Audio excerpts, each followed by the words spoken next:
ललितपुर उत्तर प्रदेश के बुंदेलखंड क्षेत्र में स्थित एक ऐतिहासिक शहर है।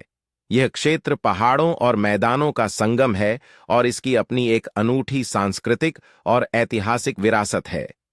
ललितपुर का इतिहास बहुत पुराना है और इसे बुंदेलखंड की सांस्कृतिक राजधानी भी कहा जाता है। ऐसा माना जाता है कि इसका प्राचीन नाम लवकुश नगर या ललितापट्टन था। कुछ लोक कथाओं के अनुसार यह नगर भगवान राम के पुत्र लव और कुश से जुड़ा हुआ है। बुंदेला शासकों के अधीन यह इलाका खूब फला फूला। पहले यह क्षेत्र चंदेल वंश के अधीन भी रहा, जिन्होंने कई सुंदर मंदिर और किले बनवाए। मुगल काल में यह क्षेत्र सामरिक दृष्टि से महत्वपूर्ण था और ब्रिटिश काल में इसे प्रशासनिक रूप से विकसित किया गया।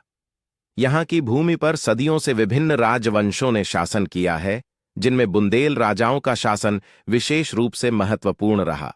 बुंदेलखंड का नाम ही बुंदेल राजपूतों से जुड़ा है, जिन्होंने इस क्षेत्र की संस्कृति, भाषा, कला और परंपराओं को आकार दिया।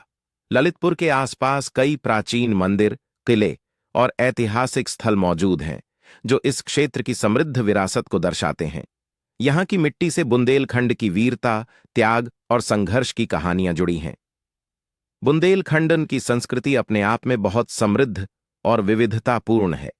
यहाँ की संस्कृति में इतिहास, लोक कला, भाषा, नृत्य, संगीत और त्योहारों का अनोखा मेल देखने को मिलता है।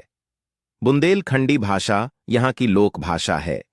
यह हिंदी की एक बोली है जो अपनी सरलता और मधुरता के लिए जानी जाती है। बुंदेलखंडी में कई लोक गीत, कहानियां और कविताएं प्रचलित हैं। बुंदेलखंडी लोक संगीत में अल्हा, रासिया, वीर गीत बहुत लोकप्रिय हैं। अल्हा युद्धवीरों की गाथाओं का संगीत है जो बुंदेलखंड की वीर परंपरा को जीवित रखता है। त्योहारों और सामाजिक अवसरों पर ये गीत बड़े उत्साह से गाए और बजाए जाते हैं। यहाँ के लोग पारंपरिक त्योहार जैसे होली, दिवाली, दीपावली, छठ पूजा बड़े उत्साह से मनाते हैं। इसके साथ ही स्थानीय मेले और उत्सव भी होते हैं, जिनमें बुंदेलखंड की संस्कृति की झलक मिलती है। बुंदेलखंड के लोग अपने पारंपरिक पहनावे में बहुत गर्व महसूस करते हैं। महिलाएं यहाँ के पारंपरिक घाघरा, चोली और ओढ़नी पहनती हैं, जबकि पुरुष धोती कुर्ता पहनते हैं। बुंदेलखंड की हस्तकला और कढ़ाई में भी खास पहचान है। बुंदेलखंड का भोजन सरल लेकिन स्वादिष्ट होता है। यहाँ दाल बाटी चूरमा, कचौड़ी, लिट्टी चोखा जैसे व्यंजन बहुत लोकप्रिय हैं।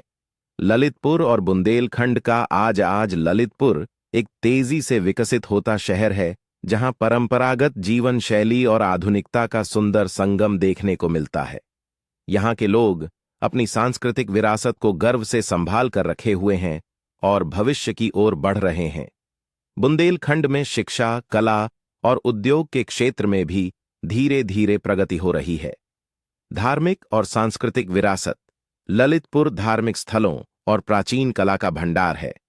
देवगढ़ यह जगह प्राचीन जैन मंदिरों के लिए प्रसिद्ध है। यहाँ 8वीं से 12वीं शताब्दी के बीच के बने अनेक जैन मंदिर हैं, जिनकी कलाकृति अद्भुत है। दशावतार मंदिर यह मंदिर गुप्त काल की वास्तुकला का बेहतरीन उदाहरण है। यहाँ विष्णु जी के 10 अवतारों की सुंदर मूर्तियां हैं। नीलकंठेश्वर मंदिर पहाड़ियों के बीच बसा यह मंदिर भगवान शिव को समर्पित है और श्रद्धालुओं के लिए एक प्रमुख तीर्थ स्थल है। वीरता की धरती। ललितपुर की धरती ने कई वीरों को जन्म दिया। यहाँ के बुंदेला योद्धा अपने साहस और बलिदान के लिए प्रसिद्ध थे। उन्होंने मुगलों और फिर अंग्रेजों के खिलाफ भी युद्ध किए। आज भी यहाँ की लोक गाथाओं और गीतों में उनकी वीरता गूंजती है। लोक जीवन और परंपराएं यहाँ की भाषा, पहनावा, लोकगीत और त्योहार बुंदेली संस्कृति को दर्शाते हैं। खेती यहाँ की प्रमुख जीविका है, लेकिन शिल्पकला, लकड़ी का काम और कढ़ाई भी प्रसिद्ध है। आज का ललितपुर एक शांत, सुंदर और ऐतिहासिक शहर